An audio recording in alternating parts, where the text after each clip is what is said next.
Hi guys! Good morning! It's me again, Cheryl, and welcome to my video. So, i-share ko lang sa inyo guys, before na mag-decide kaming bumili ng apartment is tumitingin din kami ng bahay at saka lupa. Yun talaga yung gusto naming bilhin. So, may mga taong nag-offer ng bahay at saka lupa. Kaso guys, yung mga bahay kasi dito parang napabayaan na nila. Tapos, hindi nila inaalagaan yung bahay. Pag ayaw na nila yung bahay is bibili sila ng another house at yung bahay na luma is ayun yung ibibenta nila. So sabihin ko sa inyo yung mga story na napagdaanan namin ng asawa ko habang tumitingin-tingin kami ng bahay at saka lupa. So meron kasi para siyang agent ba? Agent sila na nagsisell ng house and lot. So may contact kami, tapos yung sinabi ng mga contact namin na pumunta kayo dito, may offer kami if gusto niyo mga ganon. So ang una namin pinuntahan is parang siyang nasa farm. Actually guys, yung mga bahay at saka lupa na ino-offer nila is nasa farm area sila. Talagang nasa kabihas na, talagang malayo sa downtown. Malayo sa mga grocery, supermarket, sobrang layo talaga, kailangan mo ng sasakyan. At yung nakita namin is talaga yung bahay talaga guys, talagang pag-iba na siya. So yung lalaki, yung matanda kasi ang sinesell niya lang is yung lupa lang. So sobrang laki ng lupa guys, talagang napakalaki.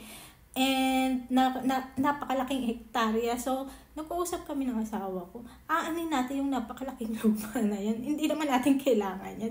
Kasi guys, naghahanap kami ng bahay at lupa. So, yung lupa na yun, na may bahay na siya. Hindi ho kami naghahanap ng lupa lang. No? So, hindi namin siya binili guys kasi sobrang laki. Sabihin ko sa inyo guys, no, dito kasi sa Brazil, every year, may tax kang binabayaran. Kunyari, may land ka dyan. So, next year, yung land na yon is may tax yan na babayaran. Kahit hindi mo ginagamit yung land or walang nakatira sa land, every year talaga may tax. So, talagang mahirap matenga yung mga lupa dito guys na hindi mo ginagamit kasi may expenses yan every year. So, yun. Pagkatapos guys, i-share ko din sa inyo, no? No, may pumunta naman kami sa bukid-bukid area, farm area siya na talagang ang pangit ng kalsada, talagang lubak-lubak at maputik pa siya guys. Talaga yung malaking sasakyan namin nung nagsuffer siya sa road. At nakita ko yung bahay, yung sa entrance pa lang niya sobrang ganda, parang yayamanin na. Parang yayamanin siya guys, no? So, maganda yung entrance. Tapos, pagpasok mo, pwede mong ipasok yung sasakyan sa loob ng compound, parang land. Napakalaki din ng land guys. Pabundok siya, ganito yung land. So, pagpasok mo pa lang dyan guys, may makikita kang dalawang lake. Dalawang lake siya na may tilapia pa. Ewan ko, tilapia ata yung isda doon. Napakadaming isda. So, dalawang lake siya. Tapos, dito sa kabila guys, is parang may mga animals na pato, mga ganyan, mga duck. At doon nasa taas na nandito na yung bahay. So, yung bahay guys is purong wood talaga siya, wood style talaga siya. So, ang luma din talaga guys, sobrang luma. Tapos, sa likod ng bahay is may party area kung sakaling may mga birthday party, yung gusto nyo mag-celebrate ng mga party area, party, may place kayo doon for celebrate nga. Sobrang laki niya talaga guys, no? Parang yung place is para siyang subdivision. Hindi, para siyang villa na na pwede mong parentahan at pwede silang mamingwit ng isla, mga ganun. Tapos yung lupa talaga guys, hanggang sa bundok talaga siya.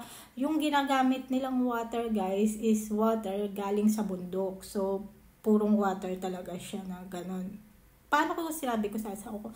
Lahat daw ng tubig na nanggagaling doon is may filter naman daw. So, para malinis yung tubig. So, pagtaas niya doon guys, talagang maraming mga damo, mga damo talaga. Baka may ahas pa doon, no?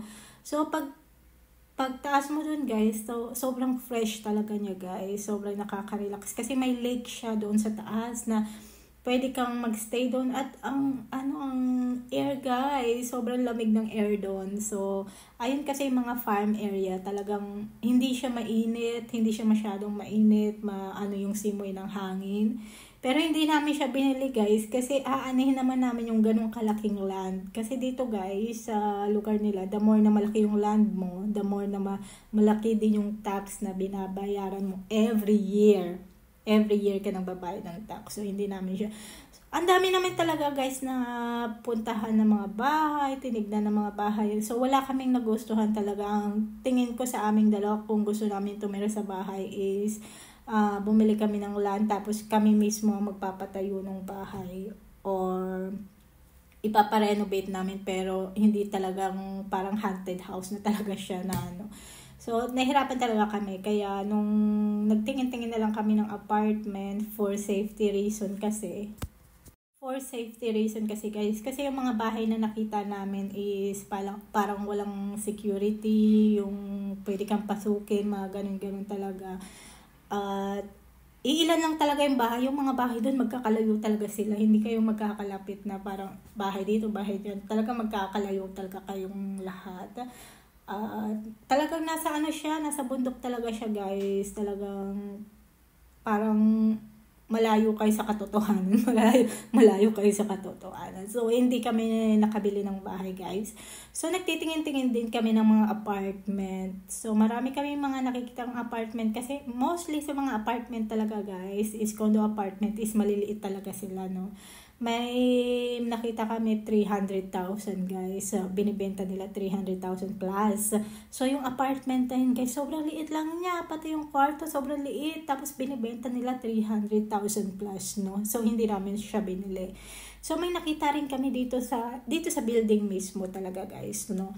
Nagustuhan namin yung apartment kasi pagpasok mo talaga malawak talaga yung lounge area, malawak siya, pati yung dining area talaga kahit na maliit pero maganda yung style. Tapos 3 rooms. So may room yung anak nila, yung room ng asawa nila, tapos may banyo. May 3 yung room doon. So nakita namin, nagustuhan namin siya. Kasi yung pera guys, wala pa talaga sa amin. Nasa Amerika kasi yung pera ng asawa ko. So, kailangan nyo munang pumunta ron para maibigay sa kanila dito. So, nagdadalawang isip ata yung may-ari kong ibibenta niya. Pero maganda yung apartment niya guys, no? Ayun talaga ang gusto naming bilhin noon kasi different style talaga siya. May style talaga siya. Talagang nakita ko sa mag-asawa, binigyan nila ng effort yung apartment nila, pinarenovate nila, pinaganda nila. So, ewan ko mga 200 plus ata, 280,000 ata yung benta nila doon.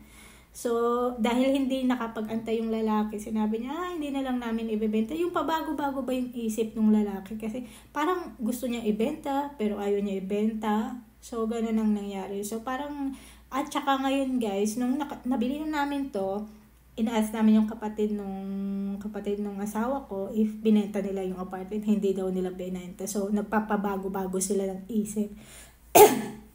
So, ito yung nabili namin guys, no? Kasi guys, kaya kami bumili ng apartment kasi nahirapan na rin kami sa renta. Guys, mahirap magrenta sa totoo lang kasi every month may isipin ka, mga ganyan. So, ang buhay kasi namin guys is very simple lang kami, hindi kami mayaman. So, kung anong meron kaming pera, sapat lang sa mga expenses namin at pang araw-araw namin. Yung pang araw-araw namin guys, no? Siguro in the future, bibili kami ng another apartment for investment. So, parang itong apartment namin na to is iparerentahan namin. Sinasabi ko sa asawa ko if magpaparenta tayo ng fully furnished na apartment katulad nito na mayroon ng mga gamit, mga cabinet, mga sofa, ref, tsaka washing machine. Sinasabi ng asawa ko, ano ba yung mga tao dito yung about caring nagki-care ba sila sa mga things sa loob ng bahay, mga ganun. Sinasabi ng asawa ko, may mga tao talaga dito sa country namin na hindi sila maalaga sa mga gamit, nasisira, mga ganyan. So, kasi hindi talaga siya sa mga rental business guys, no? Yung mga magpaparent ka para may income ka, kasi parang tinitingnan niya kasi yung expenses kung may kikitain ka ba, ganun. Kasi yung anak niya kasi guys is may apartment sila before, pinarerentahan nila sa Airbnb. So sinasabi ng asawa ng anak niya is mga nasa 1,000 plus lang ata yung renta. Fully furnished na yun guys, no? or 1,000 or 2,000. So, magbabayad ka pa ng expenses sa building, mga ganon. So, sinasabi ko sa kanya kung magandang business yung rent. Kasi, nakadepende naman kasi yun sa city kung saan ka naka-stay, no? Kasi may mga city na hindi masyadong maganda magpa-rent at may mga city rin na maganda magpa-rent. So, ayan lang guys, na-share ko lang sa inyo yung story. May mga video ako noon before, kasi hindi ko alam, parang tinransfer ko ata siya sa laptop ko kasi yung phone ko is full na full na yung mga video. So, pag alam kong full na yung mga videos ko, is itina-transfer ko siya sa laptop para hindi ko siya dinidelete. Kung sakaling gusto ko siya i-upload sa Facebook, is yung mga video is itina-transfer ko sa phone ko, tapos yun. Ayan lang guys, na-share ko lang sa inyo.